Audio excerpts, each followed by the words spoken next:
Alright, so positive day, Gilibers. This is Dr. Gigi Disong from I Can Change Project. Magandang Saturday morning, Friday morning pala sa lahat ng Gilibers natin.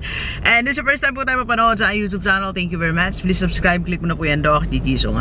Alright, so sa listahan ko ay naka-shades. Okay, 5, 6. Alright, 6 investment na hindi mo dapat gawin, okay? 6 worst investment na maling-mali na gawin mo sa yung mga pera, okay?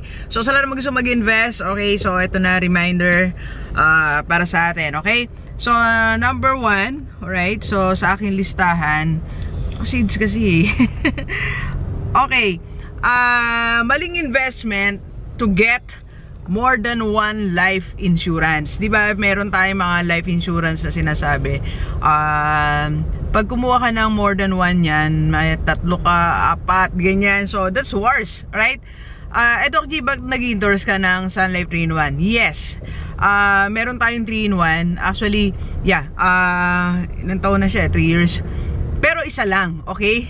Isang life insurance lang. Kasi ang life insurance, ito yung sinasabi natin na yung pag namatay tayo, may makukuha yung family natin. Okay? So, hindi siya dapat na 3 ganun ako, 5 na ganun, di ba? Misa ka lang mamatay eh. Hindi. Ibig sabihin po, yun ay para lang may gamitin pang start ang family mo. Hindi naman buong buhay ng angkan mo, ibibigyan mo dapat ng pera. It's wrong, okay? Yung pera mo na dapat mong ilagay doon, i-venture mo sa ibang investment, alright? Isa lang para kung namatay ka, meron kang maiwan sa family mo. At di ba may mga investment, ay mga life insurance na may kasama na investment, hospitalization, assistance, something like that. Okay, so okay lang yon. Kaya nag-i-endorse ako ng isa. Kaya sabi ko nga, sa bawat bawat individual, okay, dapat meron kang isang life insurance, or you choose 3-in-1, okay? Sun Life or in other insurance company, pwede. Alright? Okay, so second na wrong investment na ginagawa mo ay yung nababawasan ang iyong capital, okay? So mali po yan. May mga investment na ganyan eh. Kaya yung iba kong pera pinull out ko actually. So I always check. So parang may times na nababawasan pa yung capital. So sabi nga nila, the wise investment is huwag kang pupunta sa investment na nababawasan pati yung capital mo, okay? So hindi pwede yan. I-pull out mo lang pera mo, okay? Number 3, worst investment na pwede mong gawin is, o na hindi mo dapat gawin, ay yung pera mo pag kumita lang siya ng less than 6% below per annum, okay? So sobrang baba niyan. Alisin mo yan dyan ang pera mo, okay? Meron namang mga guaranteed like 8.5% or 8.11% corporate stocks, Pag-ibig MP2, may mga 10%, 11%, something like that. Okay na yon, like IMG mutual fund yan. So I think 10% yan per annum, okay? So pero pag bumaba ang pera mo ng interest niya lang 6% per annum pababa, ay wag, okay? It's a suicide, di ba? Ba't mo naman lalagay yung pera mo? Ang tagal-tagal ng ano na yan, di ba? Sobrang baba, okay? Marami ka namang ibang options na pwedeng gawin, okay? Alright, so next ay anong investment pa na hindi mo dapat salihan? Ito yung mga investment na yung hindi mo kilala, hindi masyadong kilala ang company. Hindi mo alam kung anong company yung pinasukan mo, di ba? May mga ganun eh, di ba? Minsan may kakausap sa atin, sabi, mag-invest ka na, may bagong company na itatayo diyan sa kabilang city, di ba? So tayo naman invest, di ba? Hindi mo naman alam kung anong company yan. So mali, alright? At kasunod niyan, mali pang investment na pag nagbabayad ka directly doon sa tao, hindi sa company.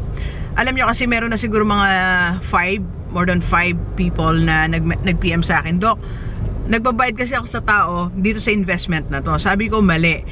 Ang investment ibinabayad directly sa company. Alright, so like for example, pag ako naghulog ako sa mga investment ko like Manulife, Sun Life, IMG, sa company ako nagpapahulog sa aking assistant. So naghulog mismo sila sa company, hindi doon sa tao na nakausap ko. Okay? So mali yan, paraan na yan ng pag-i-invest.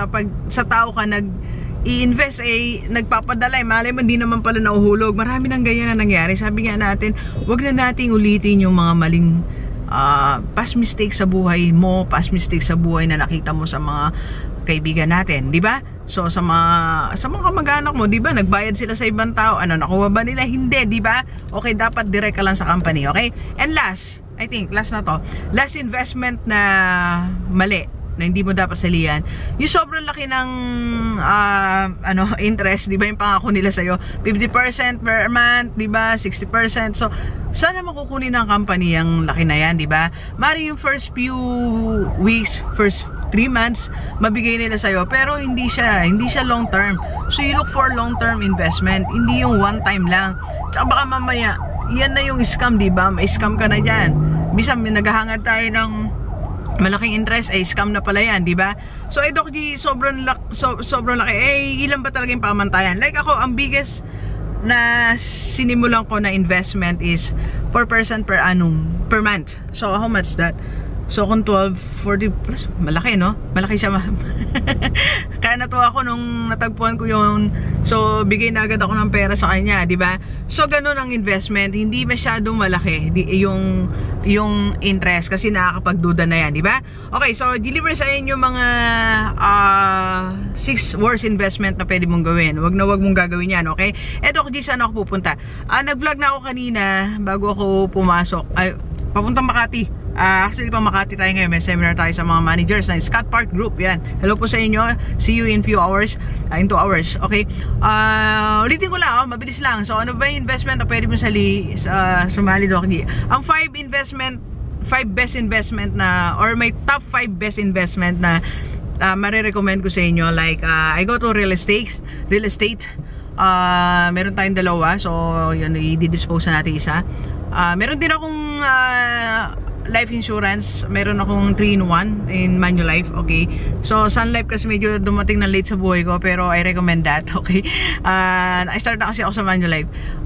Isa ako ng life insurance for my family. Whatever will happen to me, para naman hindi sila masyado malakas umiyak. Pero iyak nila, pigil lang. Sabihin nila, ay, may pera naman si Doc. Bisa nilolo ko yung family ko.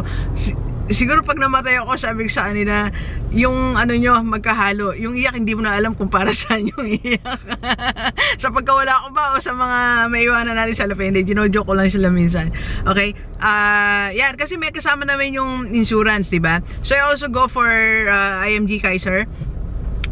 Health natin ayokong kalimutan yung health ko kasi pagdating ng araw, kung mawala man lahat ng pera natin, malugi man tayo sa mga negosyo natin, ay sigurado yung health natin, hindi tayo kawawa na papacheck up tayo, nakapila tayo sa libre, diba? Naghihintay tayo, punta tayo kay mayor, punta tayo kay governor para lang makapagpa-check up, diba? May mga ganun. Wag naman, imagine mo, tagal natin nagtrabaho, diba? Tagal mo nag-work, tapos pag simpleng check up, hingi ka pa ng tulong. Ngayon na yan, paghahandaan mo na yan. By the way, yan, topic ko mamaya sa Makati. Yan ang natin. Dapat ready tayo dyan. Yun ang investment na solid na hindi mo pagsisisihan, di ba?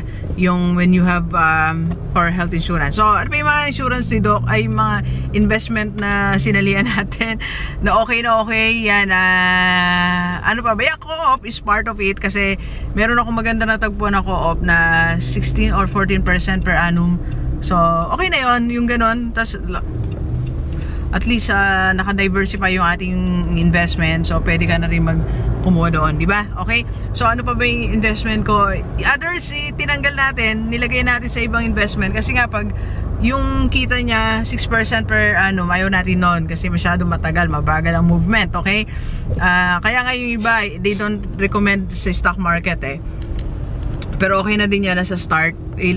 Pagka nakakita ka ng magandang investment, ilipat mo na lang, okay? So, like in my case yan. So, nilipat ko na lang sa ibang investment. So, meron din tayo iba na nagbe-break even lang. Okay, so ayaw din natin ng break even na investment, di ba? So, so I'd rather put it in a business kaysa sa mag-break even. Kasi ang business, pagka nag-boom yan, nagtuloy-tuloy, yun na yun, di ba? Like, ngayon lang, recently, 2 weeks ago, last week lang pala, kumuha ko sa isa kong investment na hindi masyadong gumagalaw, okay? So nilagay ko sa negosyo. Kaya meron tayong empanada, Ilocos empanada. By the way, Mang Lito, meron na akong Ilocos empanada. Sa Orion or Dinalpian or Orani ang branch. So gusto ko nga dalaway na, tatluin na eh. Sabi nung kausap ko, doon kasi isa lang. Alam mo yung business partner ko, yung maayaw yung company. Dok, sabi ko, sige, tatloy mo na yan. Sabay-sabay na natin. Sabi niya, Dok, isa muna. Ganun kasi, pag nakita ko naman na feasible, promising, tsaka nagtitake talaga ako ng risk. Hindi ako masyadong yung matatakutin sa buhay. Kasi kung matalo man ako ng 250,000, okay lang. At least sumubok ako, diba? Sinubukan kong maging maayos. Hindi. Layo, no? Sinubukan natin na mag-try ng ganyan para ma-share ko din sa mga G-Leavers natin. Alam siya sa mga reasons ba't ako nagbe-venture sa iba't ibang klase ng investment at saka negosyo. Sa dami ng tanong sa akin. Tsaka para may ma-share din ako. Kaya nga ako umabot sa yung investment. Kaya dumaming gano'y investment ko at yung negosyo ko. 8 ata ang aking businesses. Small business lang naman yan. Investment ko nasa 8 din yan. Parang gano'n. Kasi pag may nagtanong, punta ako doon, invest ako, try lang, di ba? Kaya ako napunta sa co-op kasi dahil nagtatanong tungkol sa co-op, nagpunta ako sa co-op, LKB pinapili natin, so nag-invest ako doon. So okay naman, okay? Pati negosyo natin, galing din lahat sa inyo. Lahat susubukan natin para ma-share natin yung mga Mamaya si-share ko naman yung hindi ko mga nagtagumpay na negosyo, okay?